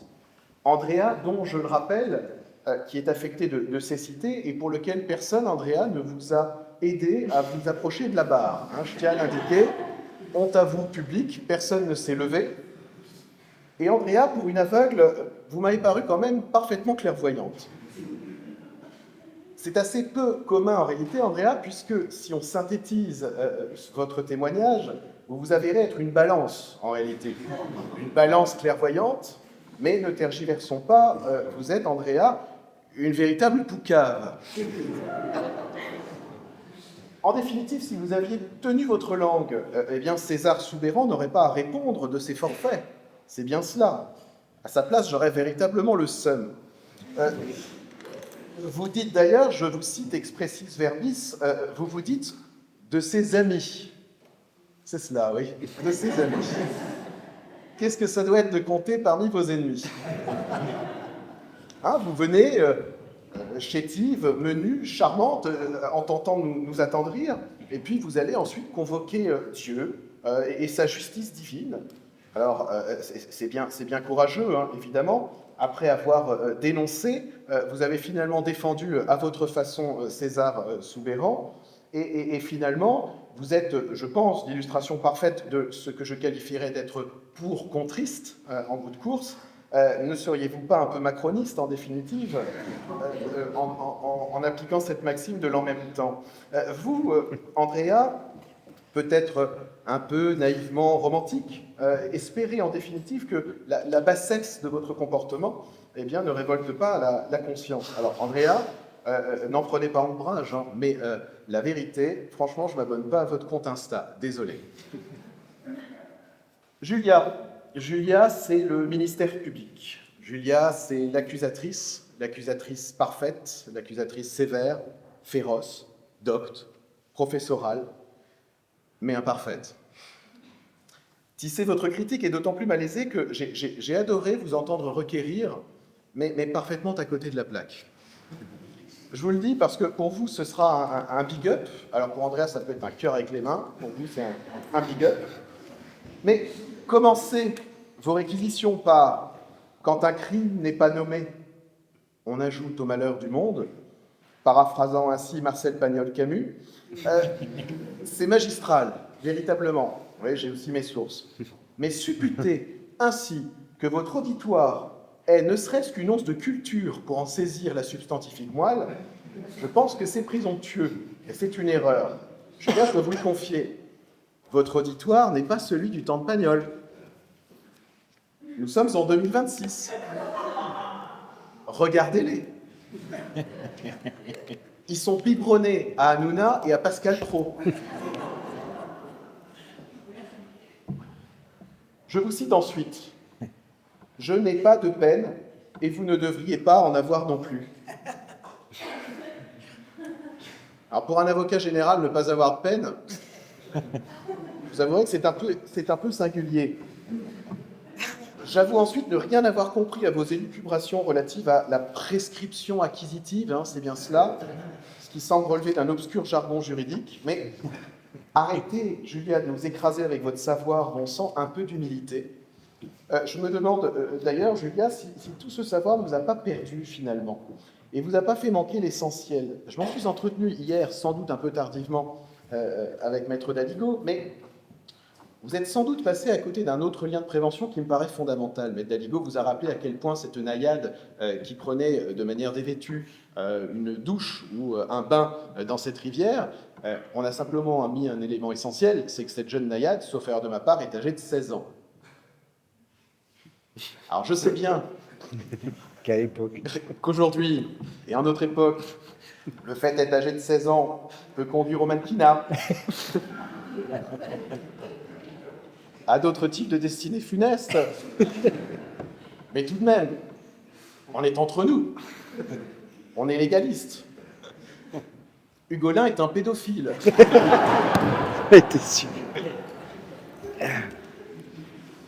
Et vous avez grossièrement omis ce fait. Je pense qu'il vous en saura gré. Bref. Vous terminez ensuite vos réquisitions. Si j'ai bien noté, 5 ans avez-vous requis. 5 ans sur le ton de la peine capitale. Vous avez donné de la voix. À vous écouter, on réalise que finalement, ce ne sont pas des œillets qu'Hugolin aurait dû planter, mais des chrysanthèmes. Sabrina, vous avez été l'avocate de la défense. Oui, Sabrina. Vous êtes ici, pardonnez-moi. Alors, quelle audace, Sabrina. Quelle subtilité. Commencez par « Je pense que vous êtes des hommes et des femmes intelligents. » Et dire que nous ne sommes pas sensibles à la flatterie chère au castel théodoricien La Fontaine. Mais vous faites erreur, Sabrina. Si nous avions été intelligents les uns et les autres, nous n'aurions pas fait ce métier. Nous aurions opté pour un autre choix dans notre existence. Je vous ai écouté attentivement, Sabrina, et j'ai pesé au trébuchet vos arguments de défense, qui étaient denses, on doit le dire, parfois un peu labyrinthiques. Vous vous êtes, à juste titre, placé sous la protection de Saint-Yves montant parfois dans les tours pour finir de nous convaincre. Ça fait deux. Attention toutefois, Sabrina. mal défendu, on est parfois bien condamné. Et lorsque vous enchaînez en nous disant que je ne vous ai pas parlé de Manon avec un ton condescendant en feignant d'ignorer derrière son sort de Cosette, ce n'est pas si grave après tout, cette jeune bergère esseulée dont on vous a rappelé les tourments et dont le père a été assassiné. Bref, pour finir en nous disant qu'elle n'était qu'assoiffée de reconnaissance, hein, elle ne souhaitait qu'une seule chose en définitive, c'était être écoutée. Et si on vous suit, Sabrina, on réalise que Manon est une influenceuse bloquée à Dubaï. Bref, convoquer le doute pour faire hésiter la main de justice et m'empêchant de fait de verser dans la férocité à votre endroit, même constructive, sans laisser poindre non plus une once, je dois le dire, de jalousie et d'admiration, parce que Sabrina, si j'avais eu le tiers du quart de votre talent à votre âge, je serais devenu un bon avocat, je vous l'indique. Cyprien. Alors Cyprien, c'est César Soubeyran qui commence en nous disant « Je suis vieux », nous dit-il. Cyprien, vous n'êtes pas vieux. On n'est pas connu un certain Desproges, hein, qui disait qu'après l'âge mûr venait l'âge pourri. Je vous rassure, vous êtes encore loin de l'âge de la récolte, Cyprien. Vous avez commencé en forçant, on peut se le dire, en singeant un peu l'accent de la glèbe. Hein, c'était un tantinet stéréotypé, mais Cyprien, si je suis votre logique défensière, basée sur la reconnaissance totale, puisque telle fut votre abnégation tout entière, cet esprit de sacrifice, j'en aurais presque eu les larmes aux yeux, véritablement, si je n'avais pas été moi-même en situation de stress hydrique. Cyprien, le problème est sans doute qu'à trop s'auto-flageller, eh bien, on s'égare. Et on s'égare pour ne pas avoir à tenter de déconstruire une mécanique que je considérais comme une mécanique du crime, en définitive, puisque vous auriez pu rappeler, Cyprien, et comme on le fait habituellement, quelle est l'étymologie, quelle est la source qui irrigue tous les désagréments. Personne ne s'est véritablement posé sur cela, en poser la question, étymologiquement parlant, le papé, c'est un petit pape. Et si j'osais vous le dire, je vous dirais même que le dernier des Soubeyran, c'est un soupape. C'est un soupape qui fut le moteur d'une escroquerie bien huilée à l'huile d'olive, qui a conduit, in fine, Hugolin à péter une durite. Et vous avez, à mon sens, fait l'impasse sur le caractère économique, puisque je n'ai pas lu ce roman autrement. Vous savez qu'en notre société, tout, absolument tout est économique, tout est pognon. Et si on se tient à la lecture de ce roman, en tout cas ce deuxième tome, ce que je ne me suis pas hasardé à faire, je vous l'indique, eh bien, je vous livre, à mon sens, une illustration de ce qu'est le capitalisme forcené, puisque ce n'est pas parce que je suis placé à gauche ici aujourd'hui que je dois taire le fait que Marcel Pagnol n'est qu'un capitaliste aussi, en faisant d'un roman à thèse économique un papé qui agit comme un stratège sans scrupules. Il cherche à s'accaparer une ressource clé, hein, on est bien d'accord, l'eau pour augmenter la valeur d'une terre. Il provoque volontairement la faillite d'un pauvre bossu pour récupérer son bien à bas prix. Il raisonne en termes de rentabilité, héritage et contrôle des moyens de production, la terre, l'eau. Et le type de Pagnol, finalement, n'est qu'une dénonciation, je pense que vous n'avez pas lu autrement, que de la spéculation, de la concentration des richesses et d'une logique où la faim, la prospérité, la transmission du nom justifient tous les moyens. Tout le reste n'est que prétexte et habillage et babillage cosmétique. Cette tragédie humaine, ce poids de la terre et des traditions, cette morale individuelle, même cette vengeance et la justice naturelle, en réalité, et tout cela, eh bien, on en fait litière, puisque le papé n'est qu'un sale capitaliste moderne, c'est un peu le loup du vallon du Plantier, hein, c'est un peu cela. Avidité, exploitation d'autrui et illusion de contrôler la vie par le calcul. Voilà ce que vous auriez pu nous dire, Cyprien, et je vous avouerai que, heureusement que je n'ai pas à vous juger, parce qu'à défaut, on pourrait croire que je vote pour LFI. En conclusion, je cesse mes bavotiers grotesques et empanachés, mais j'achève ma critique que j'espère constructive, et sans doute bien trop longue parce que le sibyllin n'est pas ma langue maternelle. Je m'affranchis de la morale et du bon goût, vous l'avez compris, et je m'efface Par contre, je tiens à me désolidariser complètement de ce que vous a indiqué mon prédécesseur. C'est aussi ça, la solidarité amicale et le courage. Je ne cautionne rien ce que vous a déclamé mon brillant et prédécesseur, maître Baptiste Daligo. Et nous nous retirons, je crois, présentement pour délibérer. C'est ce que vous faites. Merci. Le tribunal se retire.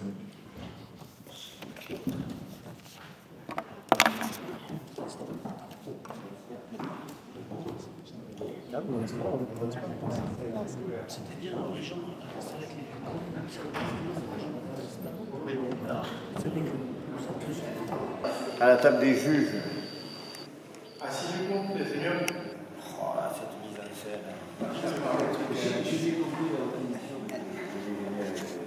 C'est sur la balle, aucune preuve. C'est qu'il vous connaît, mais en plus, parce qu'il est mort, parce qu'il était enterré. Il reconnaît savoir. Alors, c'est pas une échappade à droite, donc, et le délit est possible, il y a toute une jurisprudence. Il n'y a que ça. Il a beaucoup que non, il a 90 ans.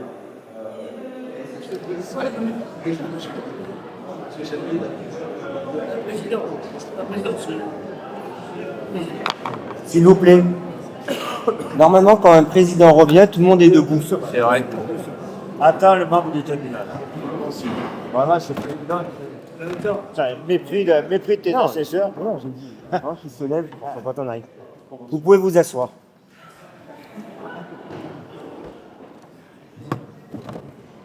Vous avez vu que le délibéré a été rapide, non pas parce que c'est vendredi soir, mais c'est parce que nous sommes très intelligents.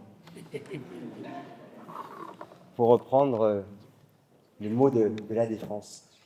Écoutez, la justice, c'est rendre la justice. La morale est une autre chose. Dans le cadre de ce procès, il est moralement indéniable que César serait coupable. Mais nous faisons là de la justice et nous sommes là pour rendre la justice. Et le parquet, à notre goût, n'a pas motivé juridiquement les raisons pour lesquelles le tribunal devrait rentrer en condamnation à l'encontre de César. César a fait qu'une chose, il le reconnaît d'ailleurs, il a bouché une source, il a prémédité, mais il y a celui qui est mort. Et celui qui est mort a été, à notre sens, très têtu.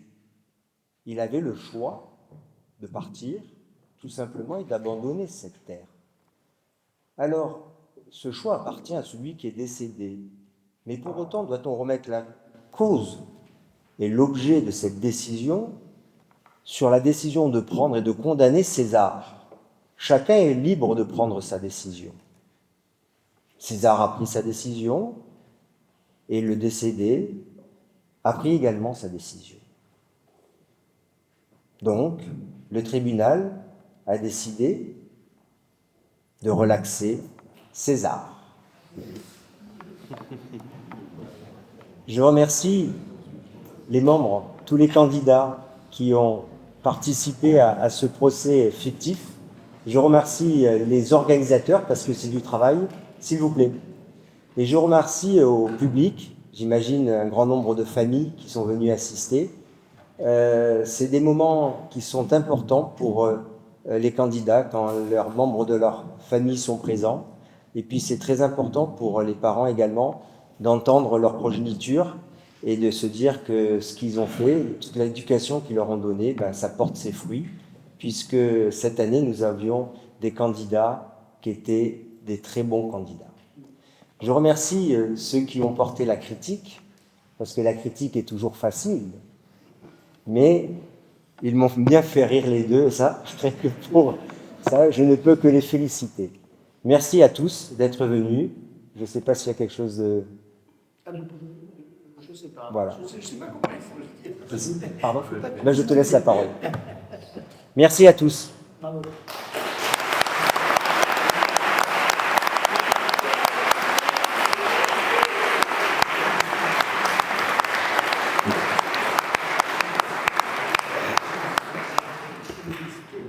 Bon, la défense a gagné, un peu plus étonnant avec 3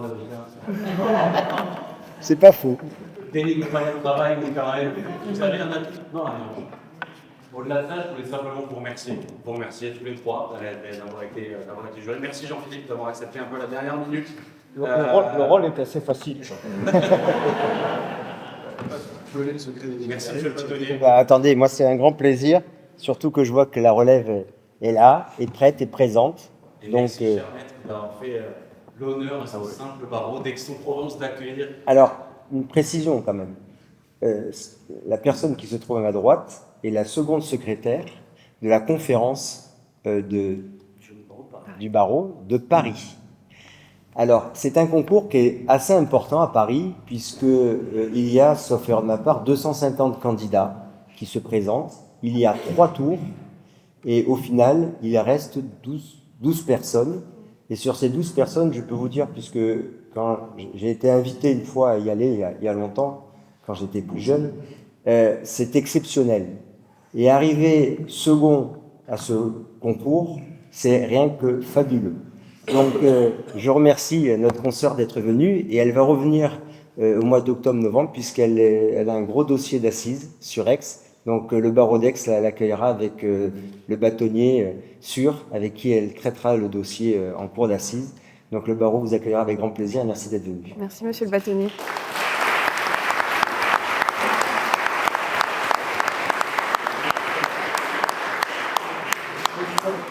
Je ne serai pas plus long. Merci à tous les trois. Merci Olivier. Merci Baptiste. Merci Philippe pour ces propos introductifs. Surtout, merci à tous les 7.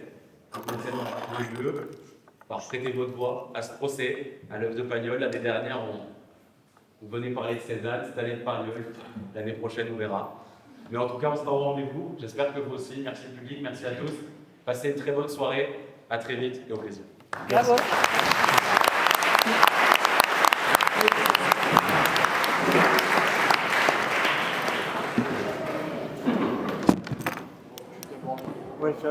On a toujours un petit présent pour chacun.